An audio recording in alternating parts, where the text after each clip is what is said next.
Hey guys, I'm Jam of JeromeMancheta.com and today mag-unbox tayo and mag-hands-on ng pinakabagong flagship smartphone ni Cherry Mobile, ang Cherry Mobile Cosmos One Plus.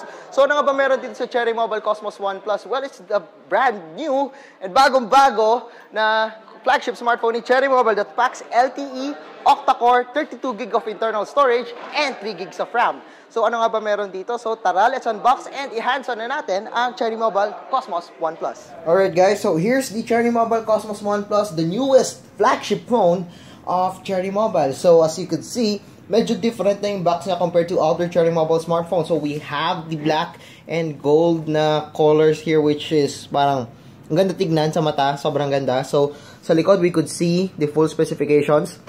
So we have a 5.5-inch LTPS Corning Gorilla Glass 2 Full HD display, 2.0 GHz octa-core processor. There's a 32 GB of internal storage plus 3 gigs of RAM. Yes, that's 3 gigs of RAM. There's a micro SD card slot up to 64 GB. It's dual SIM and it supports LTE. So sa likod, we got a 14 megapixel Sony IMX214 na sensor. It's a BSI Sapphire lens with a f2.0 camera, which is pretty good para sa mga low light conditions.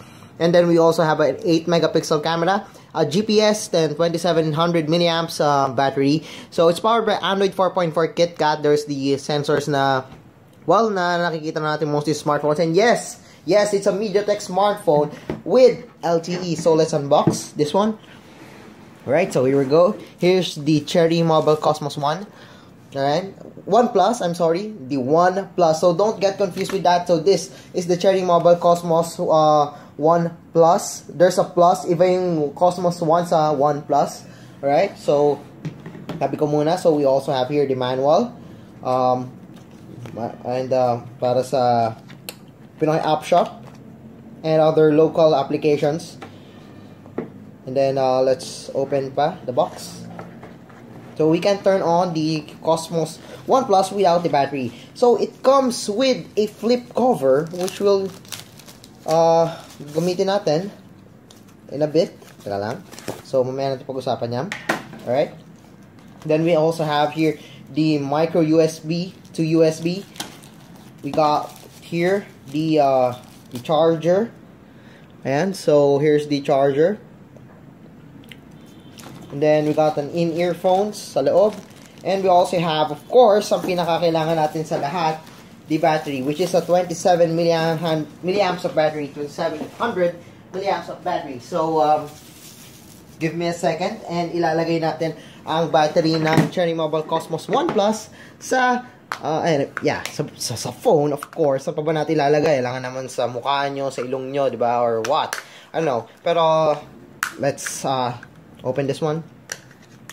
Alright, so, there we go.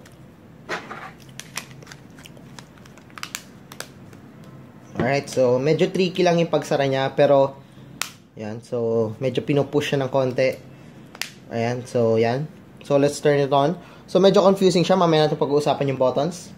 So, let's remove the plastic. Alright, so we got the Android 4.4 KitKat, 2.0 GHz octa-core processor, 14 megapixel camera. Yeah, that's weird. 14 megapixel camera and 8 megapixel front camera. There's a 32 GB of internal storage. There's a 3 GB of RAM. LTE, of course, Wi-Fi, Bluetooth, 5.5-inch Full HD display with Gorilla Glass 2, dual SIM, and 2700 milliamps of battery. So, let's remove the plastic. Saunan.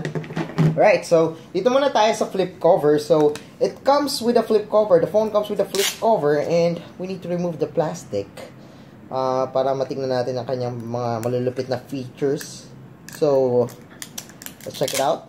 Alright, so the flip cover is made up of plastic with a fabric feel sa likod. I guess similar siya nagwo-work just like the Galaxy smartphones.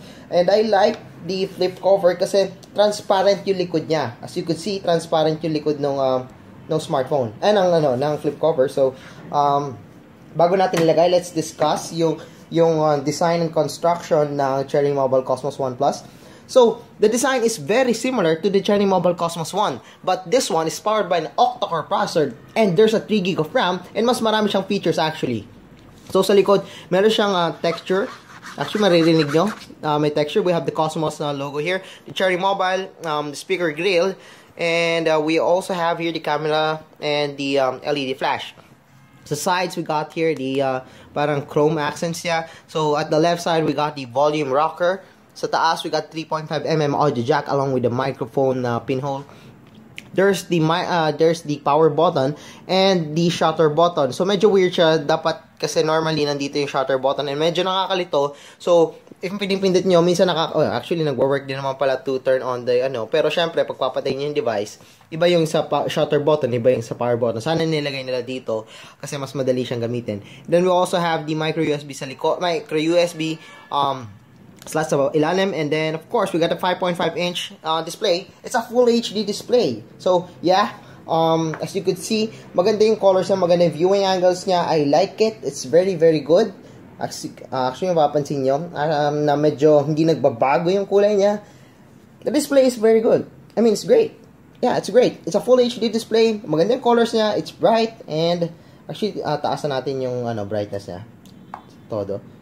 Actually, yan. So this is the yung todo na brightness, and it looks pretty good. Maganda sa akin, maganda yung kulay niya, and maganda yung niya, yung ilaw niya. So we're not sure yet sa outdoor visibility, pero I'm pretty sure that it would be very good. Right, so try natin ilagay itong flip cover na kasama ng Cherry Mobile Cosmos One Plus. So yan.